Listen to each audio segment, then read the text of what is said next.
Hello beautiful, welcome to my channel. My name is Joany and we are at day 5 with our 111 days of shimmy. Yes, it's going to be a beautiful journey. Now this video will be about straight leg shimmy or knee driven shimmy or Egyptian shimmy. There's like 3 names for it, but I know it comes from straight leg, so let's call it straight leg shimmy. So you are gonna start. We've been doing the hip shimmy that is in bent knees. We started with flexed knees. Now with this, you start with legs are straight. Now you want to make sure when they're straight, they're not overextended. Very important to not overextend the knee back.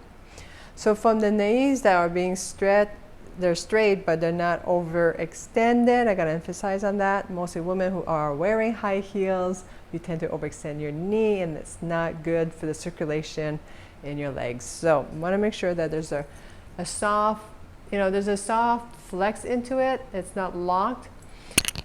We're going to go into bending the knee forward, but the goal and the counts will be going towards the back. So just like we did yesterday with our on the floor, it's same thing where you're standing up.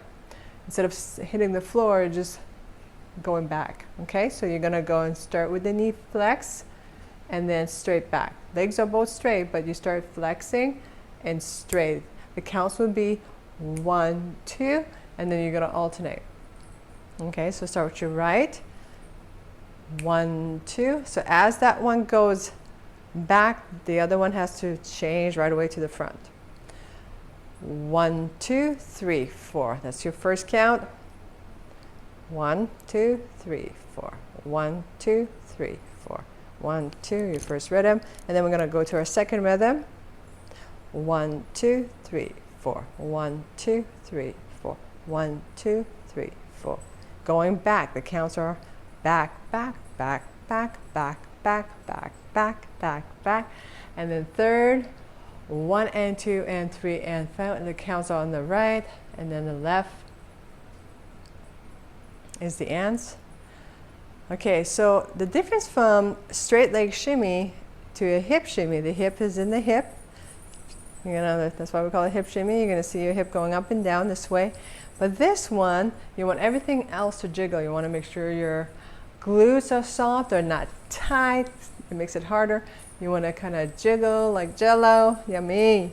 And then the belly kind of goes all over the place. It mostly kind of goes sideways.